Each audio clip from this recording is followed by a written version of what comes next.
You're listening to the Underscore Transformation Podcast, your practical guide to business transformation. To find out more, visit underscore-group.com.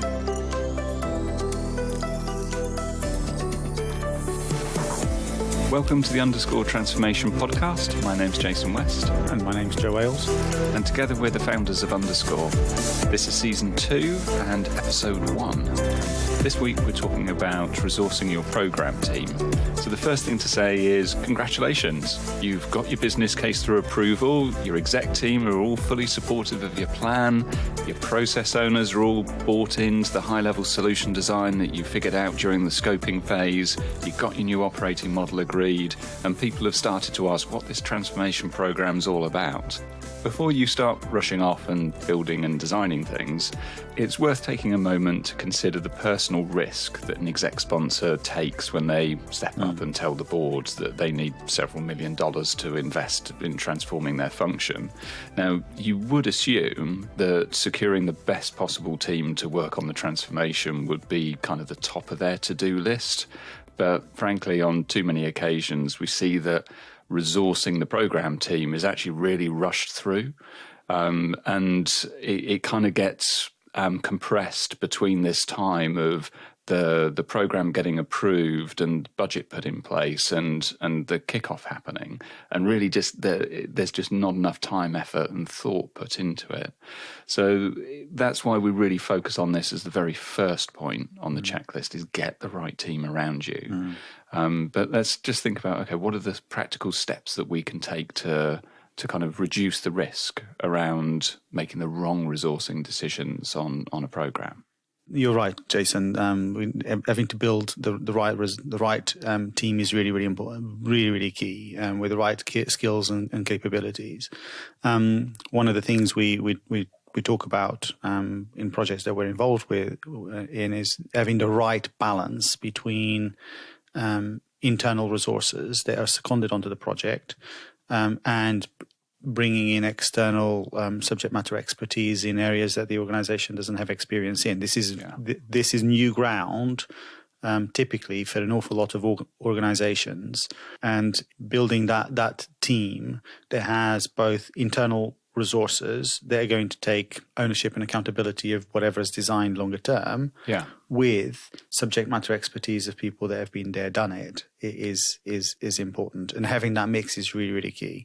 Yeah, you're absolutely right. Getting that right balance between internal staff and external contractors, perhaps individuals, is really important. It's not just the contractors, obviously. You've got potentially a management consultancy involved. You've got a system implementation partner. You might have the technology vendors staff involved, and maybe external kind of client-side advisors. And each of them offer different, and you have to be clear about what's the purpose for each of those components, I guess, of your program team. It's got to be clarity, and roles and responsibilities and accountability, etc., so that there is no ambiguity as to who's responsible for making decisions. Yeah, and we're going to go into more detail on that when we get to the kind of supplier management piece, kind of the difference between the role of management consultants, of system implementation partners and client-side advisors. That's are different and complementary in certain circumstances.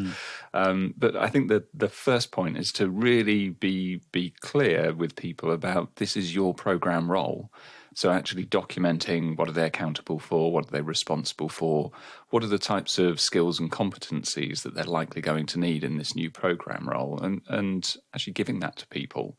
In a lot of programs that we've worked on in the past, and we've been guilty of this. We haven't always done it, and it does lead to some real challenges. But I think the other piece to think about is, as you're kind of deciding which roles should be filled by somebody, on the payroll that's seconded onto the program versus filled by an external of one sort or another, there's a couple of lenses to look at that through. I think there's what is the enduring capability we need in for these types of resources, and who's best placed to make decisions. Yeah. So if we think about those two things, what are the key roles that really should be fulfilled by a permanent member of your team, somebody on your payroll within a program?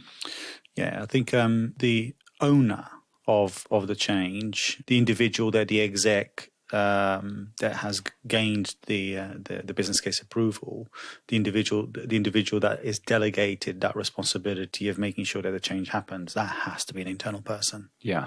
Yeah, so it's the person, the executive sponsor, is saying, okay, you are accountable to me for delivering this change. That has to be a permanent person, because that person is ultimately the face of the program.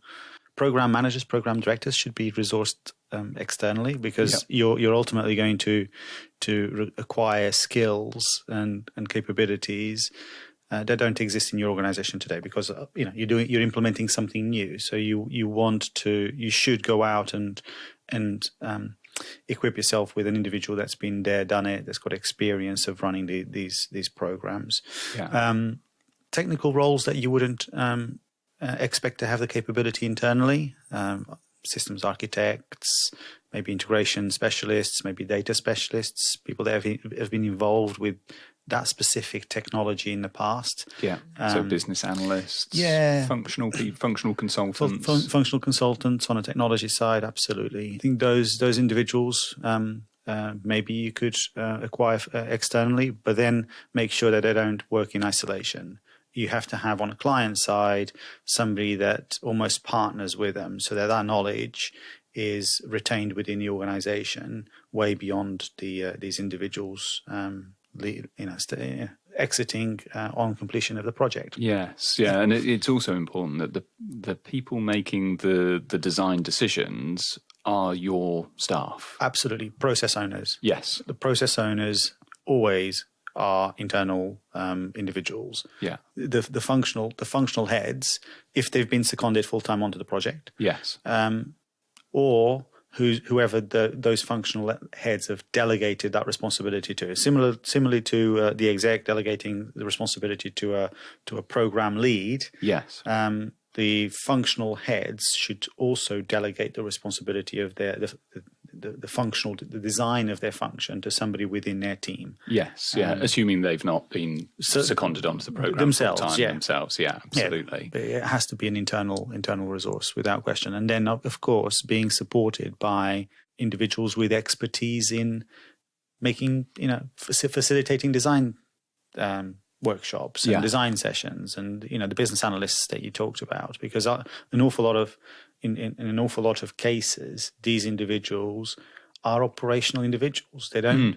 They might have optimized the process before. They might have done a little bit of continuous improvement on elements of their function, but probably have not re-engineered or redesigned the function in its entirety. And when I talk about, we're not talking just about process here or system. We're talking about maybe operating model, roles, responsibilities, system integration, data. Yeah, policy. There's an awful lot to consider, and it's unfair to expect functional, operational people to have that expertise from the get-go. Yeah. Whoever's, if you're going in this on our transformation journey, you got to think about how am I going to provide the skills and capabilities the process owners need to make the right design decisions in a timely manner, and actually just think differently about, this is not optimizing operation. This is probably designing something fundamentally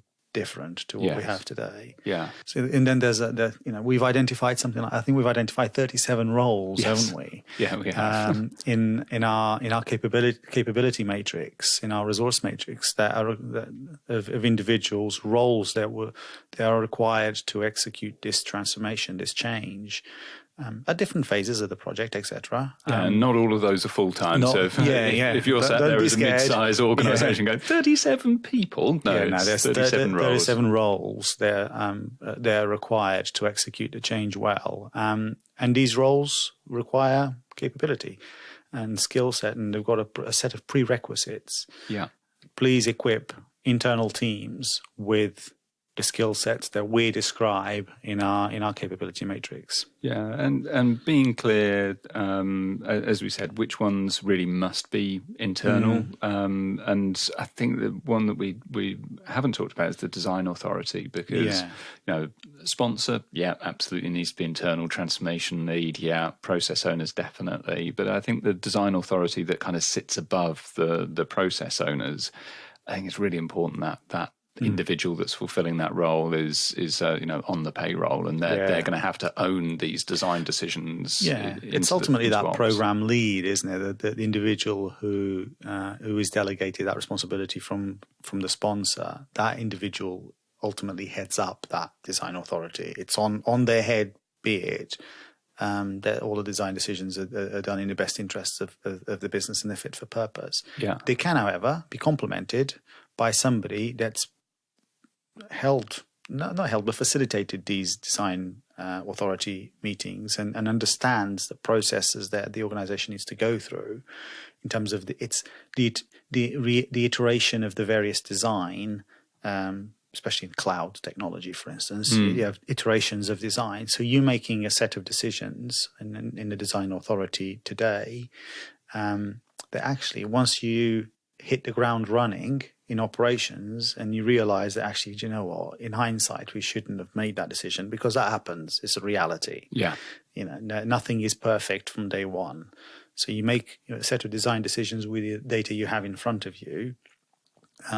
But those individuals making those design decisions, that functional lead, I call it the program lead, hasn't done it before. Yeah. So actually being complemented with somebody that's been there, done it, i.e. a program director or a program manager that's sitting alongside that program lead is important. Yeah, and likewise, it could be a functional architect you might pair them up with, potentially. That's true, yeah. Or that's kind of where you might bring in a client-side advisor that's specifically only going to work on those design decisions and bringing in that best practice from outside, rather than being full-time on the program in a program management or a program direction role. But I think the other thing that's important is where you have paired up, it's really key that the person that's providing that external advisory has held a senior operational role within the function you're transforming, because it's all very well having somebody that's got a wealth of consultancy experience or project experience. If they've never really had to live with the design decisions that they've made in operation and the pain that can bring, they're really missing a vital element of insight into what the optimal decision might be. But we do see this as an area where for a lot of clients, and it's kind of very individual by individual, they're unsure about making these decisions. They lack the confidence or just the knowledge and capability, and they look to other people within the program to make decisions on their behalf. And often that will be, leaning on management consultants or leaning on system implementation partners who, a system implementation partner is there to configure the system based on what you tell them. Your specification. They're not there to make recommendations. They'll give you options, but ultimately it's your decision as the client to make those calls. And, in certain circumstances, where people have been overly reliant on these third parties, it can really store up problems in the future. And if you think about the sorts of challenges that it brings, that's right. I mean, operationally, if you're outsourcing a design decision to somebody that is not going to live with the operational impacts of those design decisions, you're asking for trouble, really. Having an individual that has corporate knowledge, and again, it's really, really important. So you're asking an individual that doesn't have any corporate knowledge to make a set of design decisions in our organizations, not right. Yeah. Again, I would go against, if you're bringing somebody if you're hiring somebody from outside to become a program lead, that's okay. But then that program lead is going to have to lean on an awful lot of internal resources to just figure out, okay, does that make sense? Is that fit for purpose? Are we making the right calls here? Yeah. Appointing a program lead with a little bit of corporate knowledge is probably even more important, more valuable longer term. But outsourcing it to a third party is really risky. Yes, yeah. So first problem is you make the wrong design decision, and that's one issue. But you tend to only find that out once you've gone live. And that individual won't be around. Yeah. So what are your options then? Well, you either pay them to come back to fix the problem that they inadvertently created, or you've got to work through the problem from first principles with your operational team who are under pressure because whatever's been designed isn't working properly. Yeah. And if you haven't undergone that kind of transfer of knowledge and skills and capability to diagnose problems, to design solutions, to test them, to manage that change and the project that potentially has to go around that, well, then they're going to have to figure all of that out from first principles whilst being, under pressure to deliver operationally. So generally it doesn't happen. No. And then you're into creating local workarounds. Yeah. And then this new way of working, this fancy new operating model, this wonderful, shared service that you've built or new technology you've implemented, it's great. It just, there's people finding all sorts of ways to work around it. Or the other thing is you just have to live with it. Yeah. You just have a suboptimal outcome. You don't quite deliver your business case. And, one of the biggest kind of modes of failure of transformation is around failure to deliver the benefits. You can generally force a program to deliver on time or deliver to a budget, but it's the outcome that often suffers. It's the sustainability of it beyond the go live, and this is in this phase actually in this phase of a program, people. Sometimes programs or organizations lose sight, actually, of what it is that you're trying to achieve when you signed off the business case.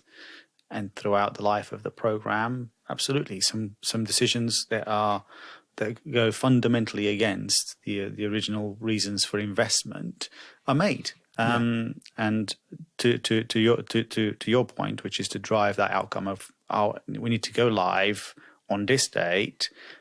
And we're running out of cash or we're constrained by budget. Change doesn't happen until change happens, right? So this is go live is just day one of the transformation. You have this massive engine of lots and lots of resource and lots of activity taking place in this phase of the program to produce something that is not yet real. So it's only real on day one. And guess what? On day one, an awful lot of that capability walks out of the door. Yes. So if you don't have a sustainable operating model, and we're going to talk about operating model in the future episode, in our next episode. If we don't have that sustainable capability to actually embed that change and remember the design principles and the rationale for the business case in the first place, that to your point, we the intention was to create a shared service, but now we've gone live when we don't have a shared service. Why is that? Yes, yeah. And one of the other things we talked about, actually, which is a continuation between scoping and implementing. We've been formally handed off into this phase, a business case, a transformation program, a set of strategic objectives, right? You shall deliver X.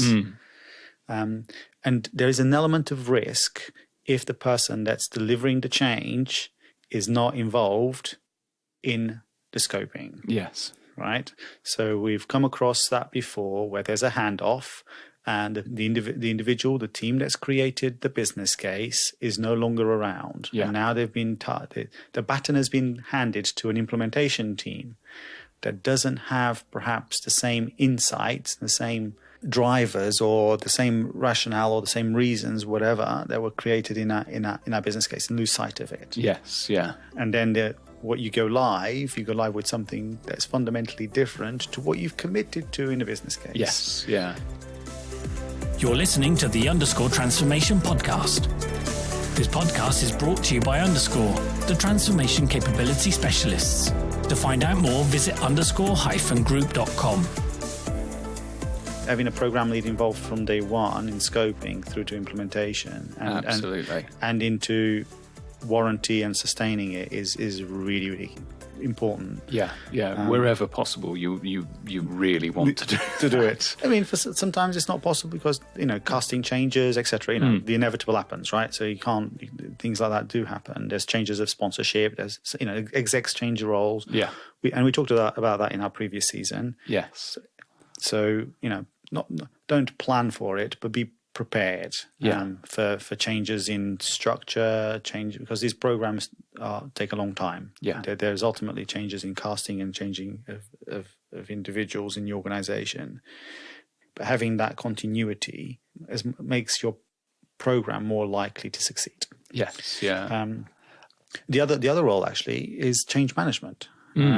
So again, what's interesting is there's an absolute vast sort of skill set out there of change management specialists. But what I see, what I've seen in organizations is don't expect those individuals to come in and change your business. That's not what they're there to do, is it? They're to do, that's right. That's not their purpose. Yeah. Their purpose is to come in to an organization and equip the organization with the techniques and the methods to execute change. Yeah. What's the toolkit? What's that going to look like? And to help you create the plan. But the individuals that are driving the change are the functional leads, are the process owners, are those change champions that you're going to appoint internally, are those every line manager in the business, every line manager in the business, every employee, every individual, because you might be asking individuals to now do self-service and maintain data themselves that they wouldn't have done before. Don't bring a change specialist in to embed the change, because that's not their purpose. Yes, and to your point on the very real fact that go live is day one. It's not day 408 of a program. The program's just the being pregnant bit. The baby arrives on go live, and it's that point that the work really starts. I think the key point is that on that day one where you've got your new baby, there's certain capabilities that you need as a human being and as an organization. If as an organization you don't know how to support this thing, if you've implemented new technology and you don't have people in your organization that really know how it works, how it's put together, how it's designed, how it's configured, and they don't have those skills to change the configuration, you're going to really struggle, because business requirements change. You find out a huge amount in those first few weeks after go live of just really what the real requirements are and where the design decision problems are. So you need the ability to change things. So that requires a number of things. You need people with technical capability to make changes to a system, but you also need accountable people in those senior functional roles and effectively process owners who know how to diagnose problems, who know how to design and know how to speak the language of the technical team to make that translation between, we've seen this problem in the business, here's what the functional impact is. Okay, technical team, this is what I need you to do. And those teams need to work together effectively, and they need to find ways of speaking the same language. But to your point on change management, in a lot of cases, you actually need an enduring change management capability. Yeah. Beyond day one. Day one is just day one. Things are going to change, and you probably need project management and change management capability. And depending on how big the transformation is, you might actually need an enduring program management capability for a good few years. So it's definitely worth thinking about when you're resourcing your program. What's that day one requirement? What's the day 90 requirement, the 365 requirement? How far out do we need to think? And the reality is quite some way. When you're resourcing your program, think 2 years, 3 years down the line about what are those key roles, that key capability we need in-house to be successful in the long term.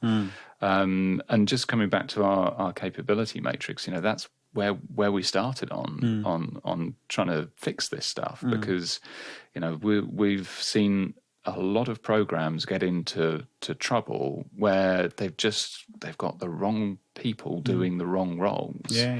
And they've got suppliers fulfilling roles that really should be fulfilled by permanent staff. And those permanent staff that are on the program, in fact, a lot of people that are on the program really aren't sure about what their roles are and how they fit together, which is a real challenge when you consider that you've got multiple organizations or people from multiple organizations working together to deliver this really complex change, and they've got their own commercial drivers.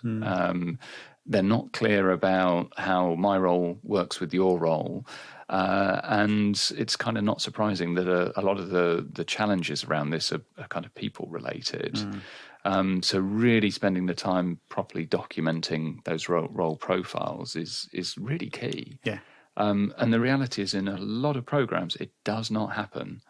We see it a lot in the resourcing side. The resourcing business that we run is a lot of programs will just call up and say, okay, I need a business analyst. They need to have experience of Oracle ERP Cloud, and it's a project for 6 months, and I want to pay £700 a day.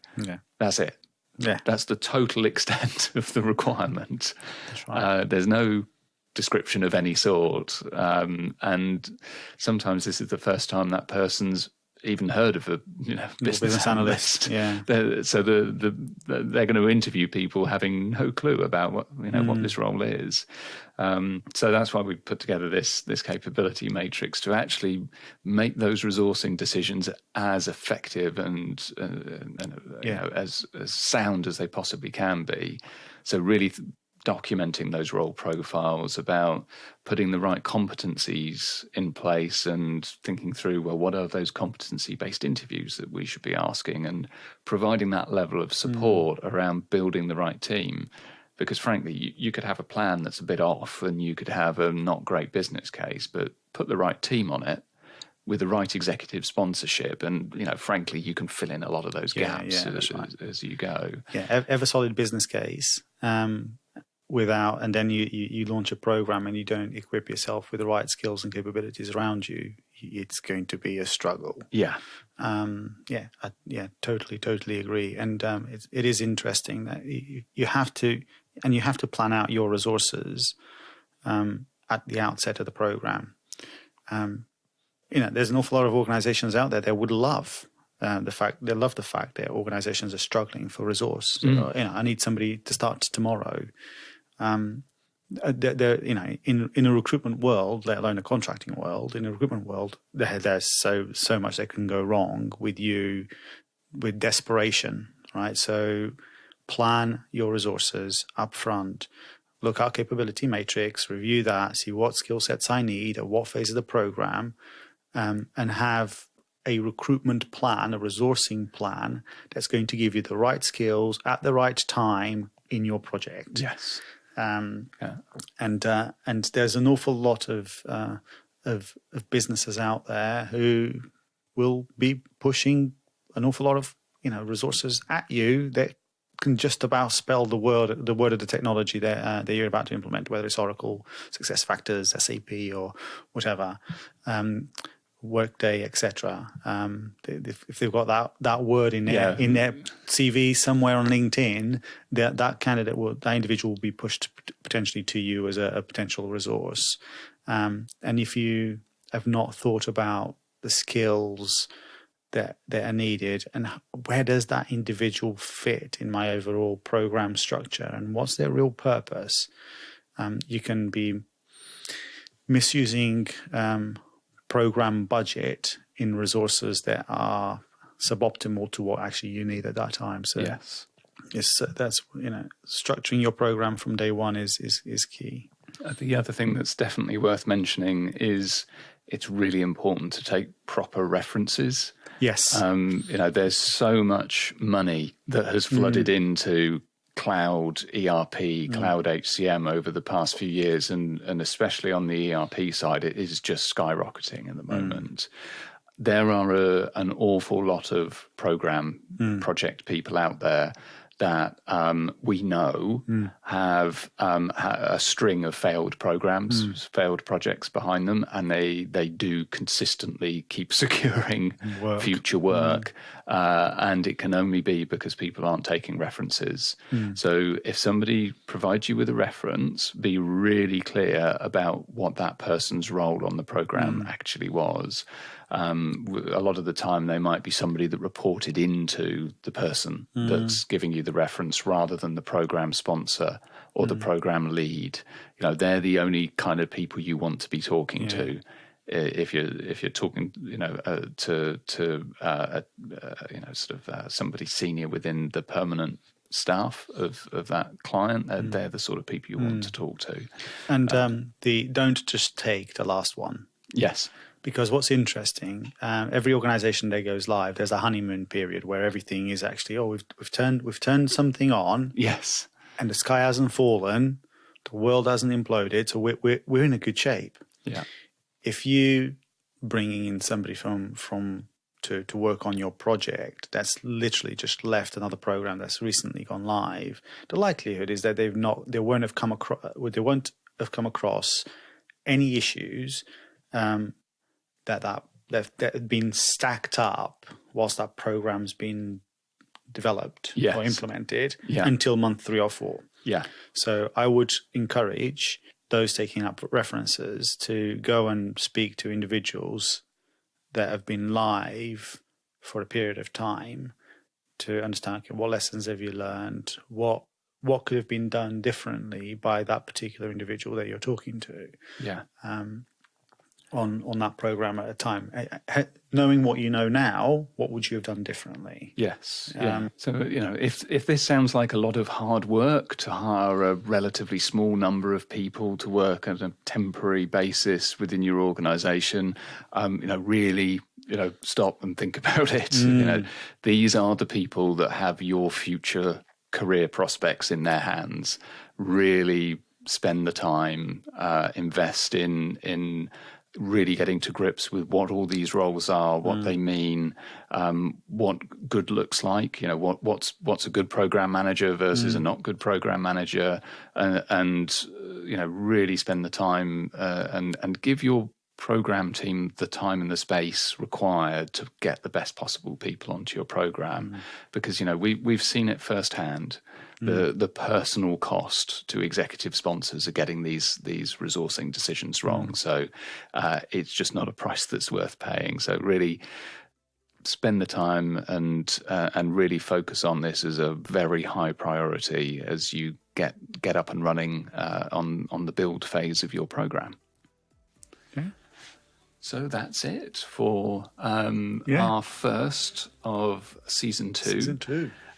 Next week, we're going to be talking about building your technology support model. So on a similar theme, but very much specifically focusing on the technology side, about the right team that you need to support your newly implemented technology. Have a look on our website and the insights section. That's _group.com. Very soon there will be the new build checklist that will contain all 10 points that we'll be talking about over this season. Thanks again for listening, and please do like and subscribe wherever you usually find your podcast.